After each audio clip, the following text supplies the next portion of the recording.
Antes de mais, eu quero cumprimentar-vos e dizer-vos que é um gosto muito grande estar aqui. Quero naturalmente agradecer o convite da Luísa Vital, da Lei Educação, e propor-vos que conversemos em relação às histórias. Se me derem licença, talvez possamos fazer as coisas desta maneira. Talvez possamos começar a falar um bocadinho sobre as histórias e depois, de uma forma muito natural, espero eu que seja assim, eu posso introduzir muitas das questões que fizeram o favor de nos colocar, tentando corresponder às expectativas que de alguma forma teriam ou têm em relação a esta conversa, com esta certeza. É natural que hoje fiquem algumas questões para responder, haverá sempre outras oportunidades com toda a certeza e assim a Leia e a Luísa estejam disponíveis e nós marcaremos de novo encontros quando o entenderem.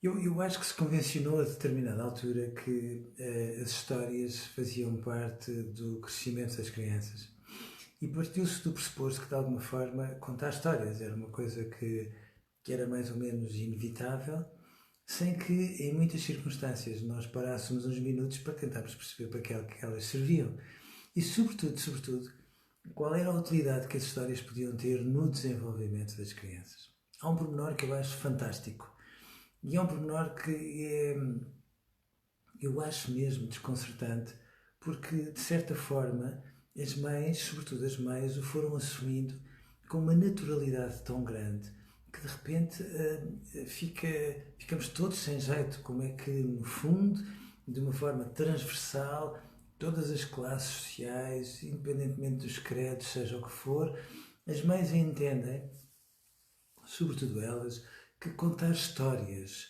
antes de adormecer é uma coisa tão importante como lavar os dentes. As histórias passaram a fazer parte da vida das crianças todos os dias, com elas a pedirem hoje esta, amanhã aquelas histórias e as mães de uma forma muito envolvida, os pais inevitavelmente também, a corresponderem na medida do que são capazes às histórias que as crianças lhes pedem. As histórias fazem muito bem ao funcionamento das crianças, por muito que eu às vezes, tentando ser um bocadinho provocatório para as mães, costumo dizer que se as crianças, ali dos 2 para os 4, às vezes um bocadinho mais, começam a ter pesadelos de noite, a responsabilidade é toda das mães. E quando eu digo isto é, obviamente, no sentido terno do termo, mas no sentido também de chamar a atenção da importância que as histórias têm. Porquê? O nosso cérebro é um equipamento absolutamente fantástico, mas tem uma particularidade absolutamente fora de lugar que nos distingue de todos os outros animais. O nosso cérebro tem tantas competências, tantas, que na verdade nós pensamos 24 horas por dia, fazemos-o aliás muito bem, e mesmo a dormir nós estamos a pensar, estamos a arrumar informação. E arrumar informação, para nós, que somos animais que utilizam a palavra como mais ninguém, faz sempre com a ajuda das histórias. E, portanto, quando nós trazemos histórias às crianças, no fundo estamos, por outras palavras, a ajudá-las a pensar mais do que parece. É claro que há uma discrepância entre as crianças de 2 anos, entre a linguagem das crianças de 2 anos e a maneira como elas depois apanham as histórias no ar.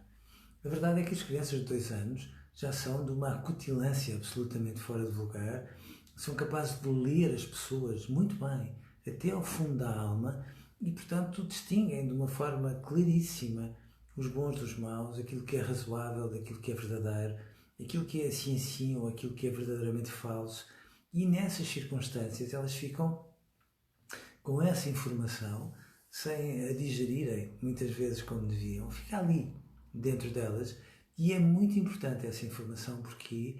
Porque no fundo depois, quando nós lhes contamos histórias, quando trazemos um gorfalão, quando trazemos um personagem qualquer, de uma história qualquer, que nós lhes damos à noite, elas no fundo vão às histórias e ao enredo das histórias buscar as legendas para as coisas que ficaram mais ou menos desarrumadas ao fim de um dia e que nessas circunstâncias têm um enredo, têm um rosto e têm toda uma sequência lógica que elas quase sem quererem arrumam dentro delas. É muito importante, portanto, que nós tenhamos a noção que quando elas vão dormir, de facto, oficialmente vão dormir, fecham os olhos, dormem profundamente, mas no fundo pegam em toda aquela informação que estava por digerir, juntam as personagens e o enredo das histórias que entretanto nós lhes contamos e quando damos por isso, enquanto elas dormem, é do que há de mais económico, estão ali a mastigar as coisas, a digeri-las e no fundo a aprender a pensar. Os nossos avós, sobretudo os nossos avós, diziam que dormir era meio sustento, mas não é verdade. Sonhar é meio sustento, porque enquanto sonhamos nós estamos a pensar e, portanto, quanto mais nós conseguimos transformar a experiência vivida em histórias, mais nos tornamos rigorosamente inteligentes. As crianças precisam de ser muito palavrosas, de ter um vocabulário rico e de juntarem a imagem à palavra para depois poderem ser capazes de discorrer com princípio, meio e fim. E é quase desconcertante dizer isso, porque às vezes nós temos um bocadinho a mania que a matemática, que é uma coisa séria e objetiva, as histórias são o que há de mais amigo da matemática, porque no fundo juntam esta capacidade fora do lugar de pegarmos nas coisas que sentimos, darmos-lhe uma dimensão simbólica e, ao mesmo tempo, sermos capazes de perspectivar e de criar um raciocínio abstrato. As histórias fazem bem ao crescimento das crianças e não fiquem preocupados quando as crianças, em função das histórias, de vez em quando, vêm com um pesadelo ter connosco, porque isso faz parte desta digestão. Não são as histórias que as assustam, são as experiências, as personagens, aquilo que elas sentem com o seu narizinho em algumas pessoas, algumas delas da própria família alargada, que depois, quando se faz ali um flash com uma história, faz com que elas fiquem meias assustadas e venham ter connosco. Eu não me canso de chamar a atenção como os pais são preciosos, porque quando as crianças, no meio de um pesadelo em que se sentem ameaçadas, quase a poderem ser roubadas, quase a poderem morrer, vêm ter connosco, às vezes nós nem acordamos. Elas escorregam devagarinho por entre os lençóis. De manhã nós acordamos com elas no meio de nós e a legenda séria de uma questão como essa é inacreditável. Nós, os pais, mesmo a dormir, nós protegemos os nossos filhos. As histórias são, portanto, muito importantes para as crianças e aquilo que nós observamos é que em determinados países as crianças entravam no ensino básico com muito mais horas de histórias contadas do que as crianças portuguesas. Nós estamos agora a inverter estas coisas todas e que bom que é. E nessas circunstâncias isso fazia com que elas, à partida, ao entrarem no ensino básico, fossem muito mais sábias do que poderia parecer. As crianças nunca aprendem do zero, mas quando elas já têm uma capacidade de discorrer sobre a realidade e de transformar aquilo que observam e aquilo que vivem em histórias, então nós temos-las no ponto. Elas servem para isso mesmo. A questão que às vezes as pessoas perguntam é: mas as histórias servem para adormecer ou para acordar? Eu acho que servem para acordar, mesmo que nós contemos histórias para adormecer. Nós temos sempre a ideia que ao contarmos uma história, as crianças ficam mais capazes de dormir melhor. De um certo ponto de vista é um bocadinho verdade. Porquê? Porque as histórias utilizam um pouco aquilo que à primeira vista é de facto a linguagem do sonho. Transformam a realidade em figuras. A nossa memória é profundamente audiovisual e, portanto, antes delas estarem a sonhar, nós de certa forma servimos-lhe ali um conjunto de condimentos que elas levam para o sonho e que fazem com que a seguir elas possam acordar com muitas coisas muito mais arrumadas do que quando foram adormecer. Evidentemente que nós, os pais, nunca estudávamos de véspera, como aliás se lembram, mas as histórias têm esta capacidade notável quando nós estudávamos de véspera, se nós formos ver o período do nosso sono em que, no fundo, nós estamos profundamente a dormir, mas ao mesmo tempo a nossa cabeça anda ali aos solavancos, de tal maneira que nós costumamos chamar esse sono paradoxal, ou seja, é muito difícil irmos acordar as pessoas e, no entanto, elas estão ali a pensar a uma velocidade vertiginosa. Nós percebemos que quando introduzimos muita informação na nossa cabeça antes de adormecermos, coisa que fazíamos quando estudávamos de véspera, os nossos períodos de sono paradoxal esticavam, o que significa que enquanto sonhamos estamos a arrumar informação. Se lembrarem, às vezes nós passávamos por uma matéria de fugida antes de irmos dormir e de manhã, para nossa surpresa, lembrávamos-nos de tudo porque, de facto, enquanto estivemos a sonhar, estávamos a fazer uma espécie de revisão da matéria dada. As histórias têm esta capacidade. Se me perguntarem assim, mas as histórias contam-se como? Contam-se com a boca ou contam-se com os olhos? Oficialmente contam-se com a boca, mas os nossos filhos têm nos nossos olhos uma espécie de grande ecrã onde veem a história. É da maneira como eles leem os nossos olhos durante a história que eles, no fundo, acabam por interpretar tudo aquilo que a história lhes dá. Os calafrios de uma história, o lado comovente que ela acaba por ter, a maneira como nós nos engasgamos e os nossos olhos ficam mais pequeninos, ou de repente a forma como eles se esticam e se abrem e eles vão à boleia de tudo isso. As histórias leem-se nos olhos de quem as conta e por isso é que é tão importante que as pessoas que contam histórias tenham esta capacidade de dar tempo, ser expressivas, mas olhar nos olhos de uma criança para que ela, no fundo, seja capaz de perceber tudo aquilo que lá está. Às vezes as pessoas perguntam, mas elas percebem mesmo? Mais ou menos. As crianças não precisam de perceber o significado exato de uma palavra.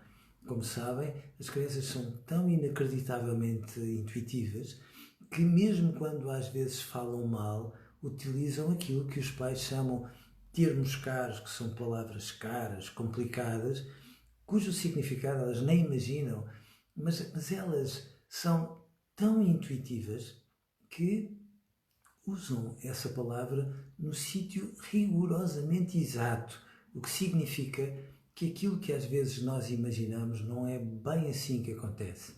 As crianças não aprendem primeiro a ler e depois a interpretar. As crianças primeiro interpretam e só porque interpretam aprendem a ler. E é aqui que eu acho que é muito importante que nós possamos até refletir um bocadinho melhor acerca do papel da escola, porque às vezes o grande desafio não é darmos conhecimentos de uma forma mecânica, é nós pormos as crianças a interpretar aquilo que lhes estamos a tentar dizer, porque quando elas apanham a onda, elas são capazes de discorrer de uma forma fantástica. Dizem assim, mas as histórias são todas histórias cor-de-rosa? Não, pelo contrário. As histórias precisam de ter muitos solavancos no nosso coração. Porquê que as histórias tradicionais eram tão cruéis? Porque nós hoje somos muito melhores pais. É simples.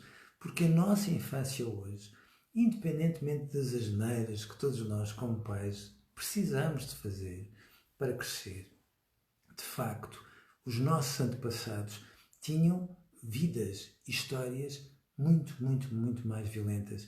As histórias tradicionais têm conteúdos, às vezes, de uma violência absolutamente brutal. E só têm esses conteúdos. Porquê? Porque, no fundo, mais uma vez, as histórias traziam argumentos, às vezes com personagens que não tinham nada a ver com aquilo que as crianças viviam todos os dias, mas que, no fundo, traduziam aquilo que elas viam. Não é por acaso que em muitas histórias tradicionais há sempre um herói ou uma heroína que foi abandonada à sua sorte, foi literalmente abandonada, porque a experiência de muitas crianças há gerações atrás era uma experiência de abandono muito frequente. Não era assim tão estranho que as madrastas das histórias tradicionais fossem invariavelmente más, porque nessas circunstâncias haveria pessoas seguramente muito bondosas, mas que talvez não fossem a regra nessa altura. E reparem, o pai O pai nas histórias tradicionais, não aparece muito, é um pai ausente. É um pai que deixava as crianças, às vezes até entregues às madrastas, e que depois não aparecia, desaparecia da história, e tinha um rastro, mas não tinha a presença que hoje tem, e portanto as histórias traduzem, de certa maneira, tudo aquilo que é o dia a dia e ajudam a ensinar isso de uma forma absolutamente fora de lugar. As histórias tradicionais têm essa dimensão. Nós não precisamos de contar histórias sempre cor-de-rosa, porque a vida não é sempre cor-de-rosa.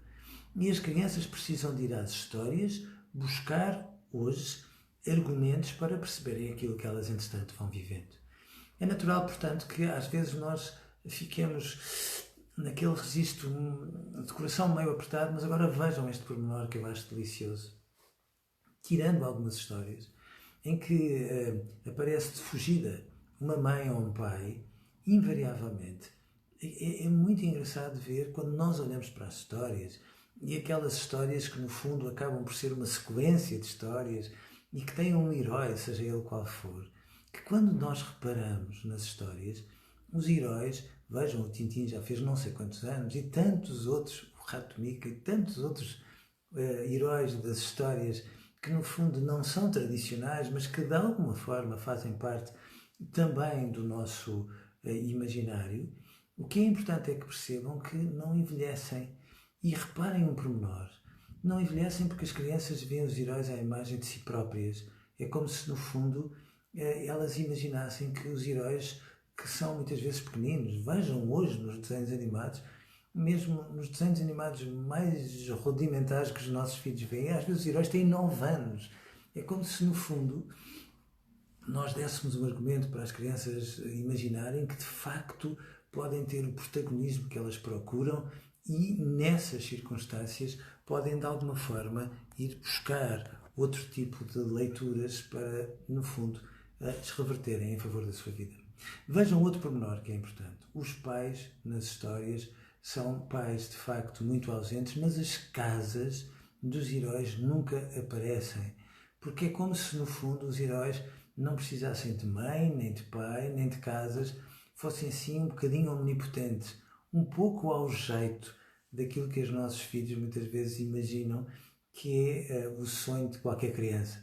Tem uma mãe e um pai sempre presentes, mas no fundo é como se eles tivessem um pouco a ilusão de que, bem conversadas as coisas, talvez não precisassem muito da mãe ou do pai, ou seja, às vezes o sonho secreto deles fosse um bocadinho esse. Para que eles, se os heróis podem, de alguma forma, sobreviver sozinhos? É muito bonito, por outro lado, reparem só o pormenor delicadíssimo como as crianças lidam com as histórias, e eu tenho que ir olhando para as horas para não os maçar, mas vejam este pormenor. Às vezes elas pedem-nos uma história e nós contamos. E depois, na noite a seguir, quando estamos a ir à procura de outra história, elas pedem a mesma história e nós contamos. E na noite a seguir, nós já queremos passar para outra e elas pedem a mesma história e nós contamos. E a certa altura elas pedem tantas vezes a mesma história que nós somos um bocadinho desmazelados. Começamos a ler a história e damos um ar muito pessoal à história e num pormenor quase insignificante, alteramos levemente aquilo que foi a história que contámos até aí. E elas, que pareciam estar meias adormecidas, abrem um olho e dizem não é assim, e corrigem-nos, e nós voltamos à história original. E contamos 1, 2, 10, 20, 30, as vezes que eles no fundo entendem necessária, e quando nós finalmente, numa noite qualquer, pegamos no mesmo livro de histórias e pensamos que leu 50, leu 51, porque não? E nessas circunstâncias, quando vamos a ler pela 50ª vez a mesma história, eles dizem, não é essa, é outra. E nós ficamos naquele jeito de pais do género, mas eles são crianças, ok? E a resposta é, são. É verdade que são. Mas aquilo que eles precisaram de fazer por 30, 40, 50 vezes foi, de certa forma, perceber o sentido da história. Nós às vezes chamamos-lhes o moral da história. O que é que a história quer contar nas entrelinhas, de maneira a que eles de facto percebam de uma maneira clara tudo isso e possam lucrar essas vezes todas com as nossas histórias. Não vos quero maçar, eu disse-vos que não, mas depois chegaram muitas questões, e portanto, se me dão licença, eu vou começar a tentar responder a algumas, para que, naturalmente, da próxima vez possam enviar mais questões e possamos conversar ou continuar a conversar mais acerca das histórias. Há aqui uma pergunta que, de certa forma, se formula assim, mas afinal, diga lá como é que nós podemos incentivar os miúdos a ler mais, por favor, contando-lhes mais histórias num primeiro momento. Primeiro precisamos de lhes contar histórias e depois não percam um pormenor. As crianças se calhar ganham se passarem das histórias contadas para as histórias vistas, por isso é que elas gostam dos desenhos animados. E as histórias vistas podem ser histórias de banda desenhada escrita em português. Porquê? Porque elas primeiro intuem a imagem, depois de alguma forma escutam-nos a contar, a ler os balõezinhos das histórias, para que finalmente elas juntem tudo dentro delas e aprendam sem dar por isso. É muito engraçado quando nós fazemos isso aos nossos filhos, porque no fundo estamos a ensiná-los a ler, sem eles se darem conta que de alguma forma é assim que se passa.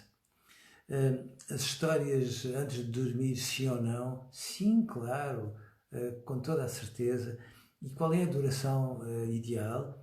Bom, a duração que passa por contarmos uma história de uma forma expressiva, eles às vezes pedirem uma segunda história e nós condescendermos, a seguir ficarmos ali a namorar e fazermos uma coisa ainda melhor, que às vezes, a partir de uma história que se conta, começarmos de alguma forma a ensiná-los a inventar histórias, a construirmos histórias a quatro mãos.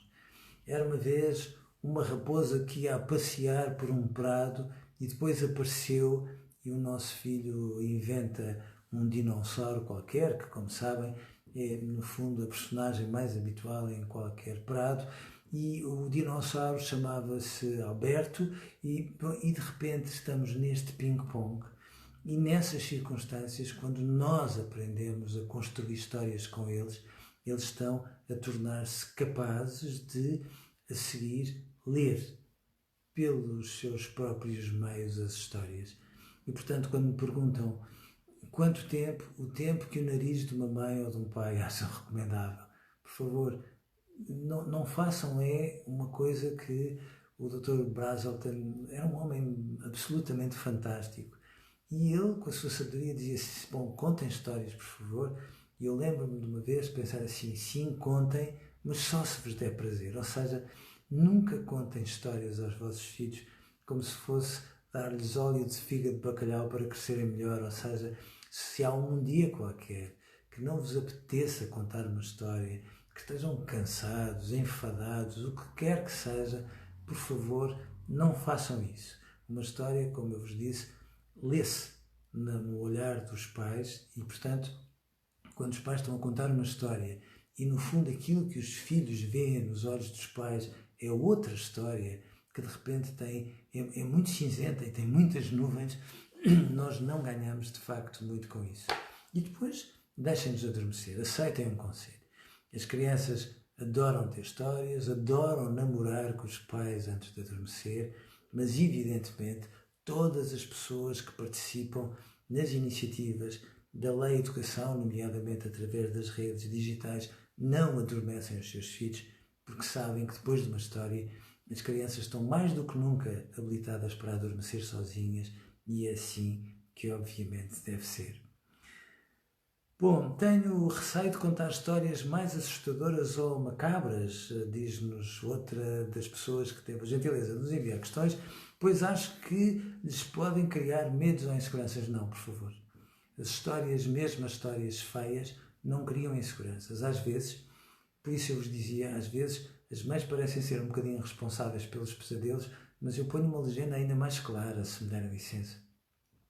As histórias que trazem estas personagens, que às vezes são um bocadinho assustadoras, funcionam como uma vacina, e essa é uma vacina absolutamente infalível. Nós damos um bocadinho de medo aos nossos filhos, para eles, como eu vos disse, arrumarem a cabeça deles em relação Há muitas coisas que os assusta em algumas personagens com quem vão vivendo todos os dias, para que depois deem o salto e pensem melhor. Se num primeiro momento parece que eles ficam com algum medo, acreditem que o medo não é bem aquilo que parece. Nós temos mais medo quando não pensamos as coisas. Portanto, se dão histórias só cor-de-rosa aos vossos filhos, estão a torná-los mais inseguros. Se lhes dão histórias em que de vez em quando existem umas personagens assustadoras que os assustam no primeiro momento, estão inequivocamente a dar argumentos para que os vossos filhos fiquem mais fortes. Aceitem um conselho. A melhor forma de ficarmos presos ao medo é fugirmos dele e, portanto, mesmo quando damos histórias com umas personagens mais ou menos duvidosas, nós estamos a ajudá-los e estamos a ajudá-los muito. Estamos a torná-los muito mais corajosos do que pode parecer à primeira vista. A dramatização, perguntam. A dramatização será importante para a criança compreender melhor o conteúdo da história? Fantástica. Ou seja, a determinada altura não se trata de nós lermos só o olhar de quem nos conta uma história. Trata-se de nós comparticiparmos, dividirmos a história com aquela pessoa e darmos-lhe vida.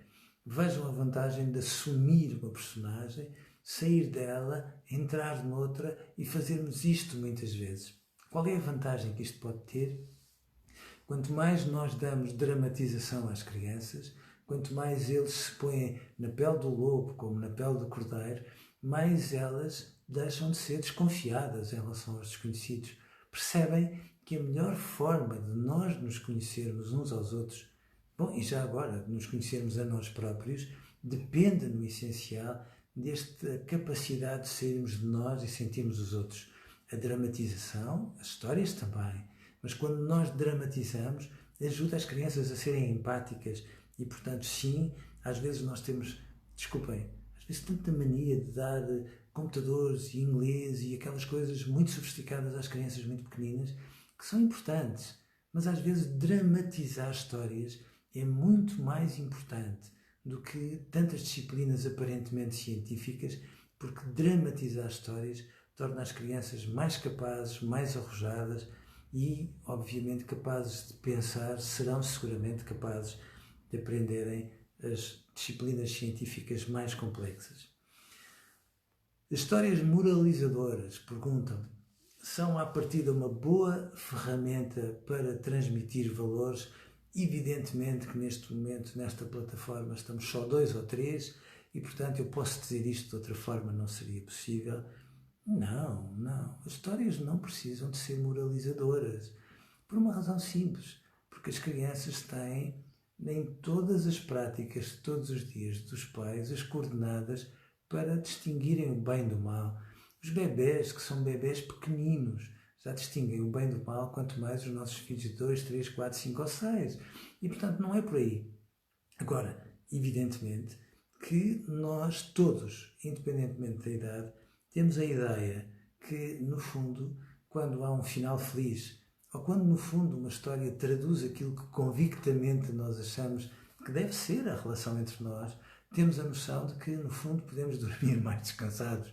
Eu devo dizer que conheço muitos amigos meus que, mesmo em relação a filmes que são filmes icónicos da história do cinema, às vezes veem uma vez, 2 vezes, 20 vezes, ainda nós às vezes criticamos os nossos filhos por quererem a mesma história várias vezes, e quando o final daquele filme, que eles já viram imensas vezes, é triste, eles estão sempre a torcer para que ao menos daquela vez dois apaixonados não tenham um fim infeliz e finalmente se reencontram como se deve esperar. Não.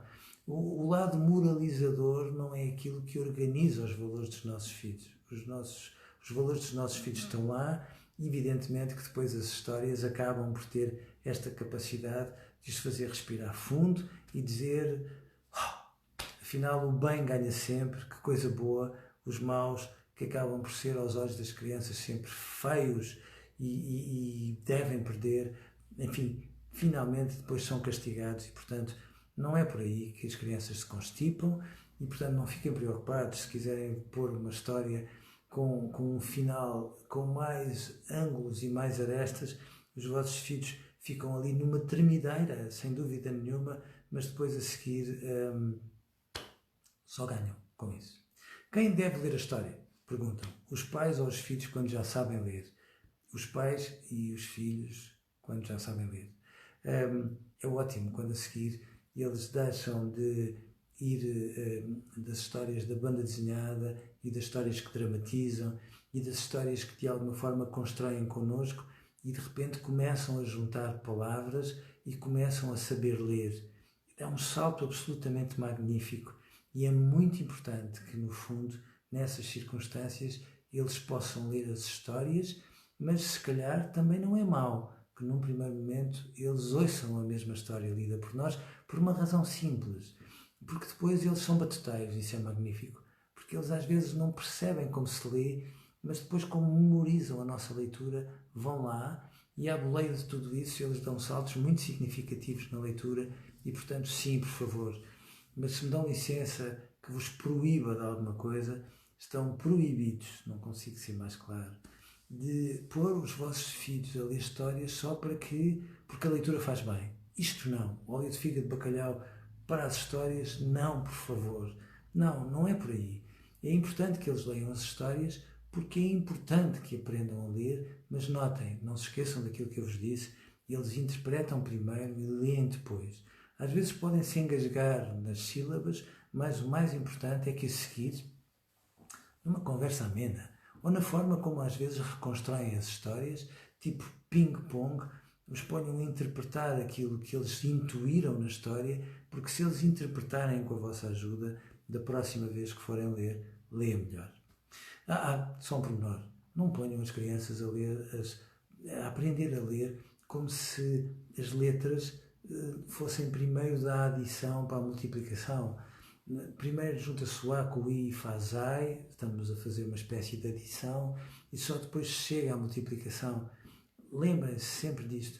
As crianças leem do todo para a parte. Primeiro interpretam o todo e depois aprendem a ler a parte e se fizerem assim podem ter certeza que elas só vos agradecem e mais, agradecem pela vida fora. Tenho receio, as histórias, quais as histórias que tocam os adolescentes? Deixem-me pegar nesta pergunta que eu acho deliciosa. As histórias, não sei se a Leia mais alguma vez me vai convidar, mas paciência, vou ter que dizer isto. As histórias de vampiros são magníficas. Magníficas. Porquê? Porque se repararem, os vampiros, à escala dos nossos filhos adolescentes, não são aquelas personagens horrorosas das histórias clássicas. São pessoas que têm uns músculos magníficos, um charme de perder de vista, só que têm esta pequena particularidade de serem vampiros. E é tão engraçado ver como os adolescentes apanham essas histórias, porque no fundo é como se eles estivessem a aprender a configurar as relações amorosas e de algum modo estivessem a assumir que as pessoas bonitas naturalmente são apelativas, mas qual é o mal? Mas ao mesmo tempo este lado, de que podem ter para além de toda a beleza exterior, um lado às vezes frágil, às vezes obscuro, às vezes assustador e às vezes um lado que precisa de uma leitura mais atenta da nossa parte, é de facto muito, muito, muito, muito engraçada nos adolescentes e vejam como depois as histórias que os adolescentes depois mais gostam, o Harry Potter agradece, são aquelas histórias fantásticas que mais uma vez têm a ver com todo um universo que parece um sonho, com a particularidade de se estar de olhos abertos e de se passear por ele na companhia de alguns amigos. As histórias têm esta dimensão e notem, se nós formos à boleia dos interesses dos nossos filhos, primeiro quando são pequeninos e depois quando são adolescentes, eles apaixonam-se pela leitura de uma forma tão notável que eu acho importante que tenham isso presente. Há uns tempos, mais uma vez a Leia não vai gostar que eu diga isto, mas paciência. Há uns tempos pediram para eu arguir uma dissertação sobre a poesia dos livros de português do primeiro ciclo e eu quando estive ali num trabalho sério, muito bonito aliás, na Universidade de Évora, todas as poesias que estavam nos livros do primeiro ciclo, eu tive um morro no estômago e pensei assim, eu acho que já percebi porque é que as crianças não gostam de poesia, porque muitas vezes aquela poesia não é a poesia que elas gostam. elas intuem as cantigas fantásticas que nós muitas vezes escutamos, porque mais uma vez, mesmo quando elas não as percebem, vão lá com o nariz, elas pensam com o nariz de uma forma magnífica, e alguma poesia de alguns livros para as crianças é como se as nossas crianças fossem muito menos inteligentes do que elas são, e portanto, por favor, sim, histórias fantásticas o mais possível. Elas não perceberam tudo, apanharam o tom, não fiquem preocupados. Se eles pedem uma segunda ou uma terceira vez para vos contarem, porque lhes contem essa história, significa que estão no caminho certo, e é por aí que se deve ir. Quantas vezes se pode repetir uma história? Perguntam-me, às vezes necessárias até uma criança a perceber. As histórias têm esta vantagem, e notem, tem uma outra que às vezes nós esquecemos. Quando nós contamos algumas histórias da nossa infância, estamos a trazer os nossos avós e os nossos bisavós para ali, para a cabeceira de uma criança, e estamos a dizer, fantástico, como é que de passarmos tantos testemunhos, no fundo elas acabam por ser tão filhas de tudo aquilo que no fundo foram também as pessoas indispensáveis no nosso crescimento. Existem crianças demasiado pequenas para ouvir histórias? Não. E vou-vos dizer a verdade, as mães passam a vida a contar histórias aos bebés. Vejam, um bebê de colo, pequenino, que está no colo de uma mãe, e as mães, de certa altura, desabafam para os bebés, desabafam, e às vezes fazem as lamúrias, que infelizmente não conseguem fazer com mais ninguém, e às vezes cantam canções de embalar, que são só histórias com música. E as canções de embalar são tão fundamentais que as mães têm a ideia que os filhos gostam das canções, mas não. As histórias servem para as mães exorcizarem os seus fantasmas. Agora temos o coronavírus, mas o papão era, enfim, o topo de gama de todos os fantasmas, e vejam como o papão entra nas histórias que as mães contam aos bebés desde o primeiro momento, e portanto não. Mas sempre neste registro. Os bebés podem não perceber nada do português das mães, mas estão a ler os olhos das mães. E depois não se esqueçam, os bebés apanham aquilo que muitas vezes nós chamamos o maternalês. As mães falam, se repararem como as mães falam com os bebés, é uma coisa deliciosa. É olá, bebê, uá, nunca mais acaba. E, portanto, as mães acentuam as sílabas, esticam-nas, tornam-nas mais expressivas, e, portanto, atenção, que aquilo a que nós chamamos língua materna, que está nas histórias, não é bem a língua materna, é a língua daquela mãe, naquele momento, com aquele bebê, que não é igual à língua que a mãe tem com um outro filho que venha a ter, e não é drama, porque nessas circunstâncias, para vos responder com toda a clareza, não, as crianças nunca, sublinhem o nunca, por favor, nunca são demasiado pequenas para ouvirem histórias, muito menos quando são contadas pelas pessoas que as amam. Já passou o tempo, não é? As histórias alienam? Meu Deus, não, pelo contrário. A ausência das histórias alienam as crianças. As histórias não servem para alienar coisa nenhuma, servem para pensar. E, portanto, não fiquem com esta ideia, como esta pessoa nos perguntava, como contar uma história sem desligar a realidade. Não estou a perceber a questão. As histórias servem para nós estarmos sempre ligados à realidade.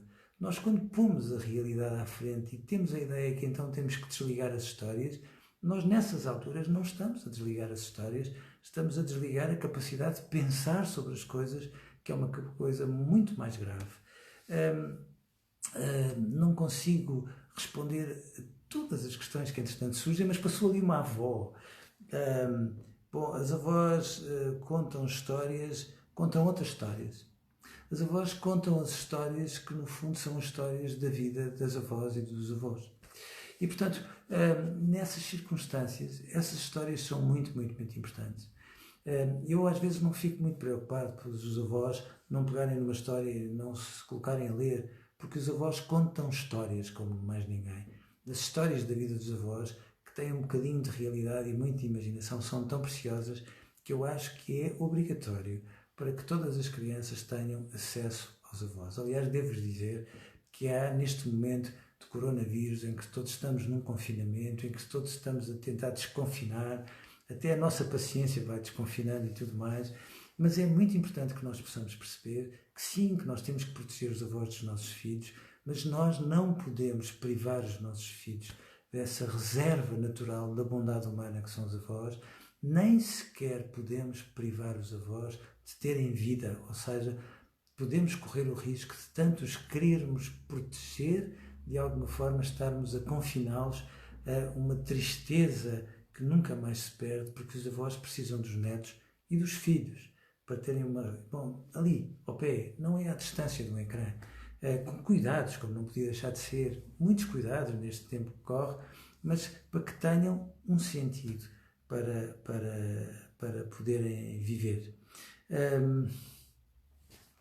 Eu acho que ficava aqui muito mais tempo a contar-vos e a conversar convosco acerca das histórias e a tentar passar das histórias para a linguagem, para a matemática e para a maneira como tudo isto às vezes se encaixa.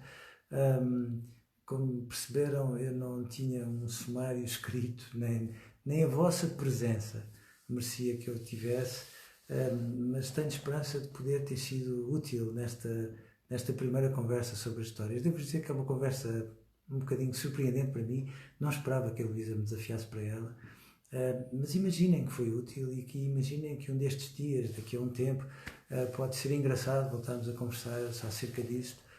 Por favor, contem comigo, terei maior prazer, o maior em estar de novo convosco e se quiserem depois enviar questões e tudo mais, nós respondemos a meia dúzia delas, que de alguma forma fazem com que se convirjam muitas das questões que nos colocaram, mas há sempre mais questões que se podem colocar.